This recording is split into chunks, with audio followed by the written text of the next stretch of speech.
এখানে দেখুন, এখানে একটা বক্স দরজা রয়েছে এবং এখানেও কিন্তু একটা বক্স দরজা রয়েছে। আপনি বুঝতে পারবেন কোনটার কত দাম? আপনি কিন্তু বুঝতে পারবেন না ভাইজান। না। দেখতে কিন্তু দোনোটাই সেম হুবহু এক। হ্যাঁ, এটার দাম হচ্ছে ৭,০০০ টাকা আর এটার দাম হচ্ছে ১১,০০০ টাকা। হ্যাঁ, কারণ এর থিকনেসই হচ্ছে বোঝার উপায়। থিকনেস বোঝার জি উপায়। ভাইজান। তো এটা কি এর কেমন থিকনেস দিয়েছেন এটা? এখানে আমরা ব্যবহার করেছি হচ্ছে ১৮ গেজ মোটা মানের চৌকাঠ আর পাল্লাতে ব্যবহার করেছি আমরা ২৪ গেজ মোটা মানের শীট। আর সাথে তো হ্যাজবল থাকবে নাকি? এই যে এসএস এর হ্যাজবল থাকবে, ধরনী থাকবে এসএস এর থাকবে। এটা হচ্ছে কত? ৭,০০০ টাকা। হ্যাঁ, বাহ। আর এটার থেকে আরো বেশি মোটা মানে। হ্যাঁ, এটার ওজন কিন্তু প্রায় ৫০ কেজির মতো হবে। ৫০ কেজি। হ্যাঁ, আর এটার আমরা ৫০ বছরের গ্যারান্টিও দিচ্ছি। তার কারণ হচ্ছে এটা কিন্তু সব থেকে মোটা কোয়ালিটির মাল।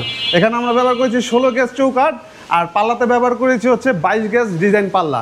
২২ গেজের ডিজাইন। জি জি, অনেকে আমাকে বলে থাকে ভাই আমি তো গ্যাস যেহেতু বেশি বলছেন তাহলে তো মোটা বেশি হবে। আসলে কিন্তু তেমন না। গ্যাস যত বেশি হবে মাল কিন্তু পাতলা হবে, আর গ্যাস যত কম হবে মাল কিন্তু আরো বেশি মোটা হবে।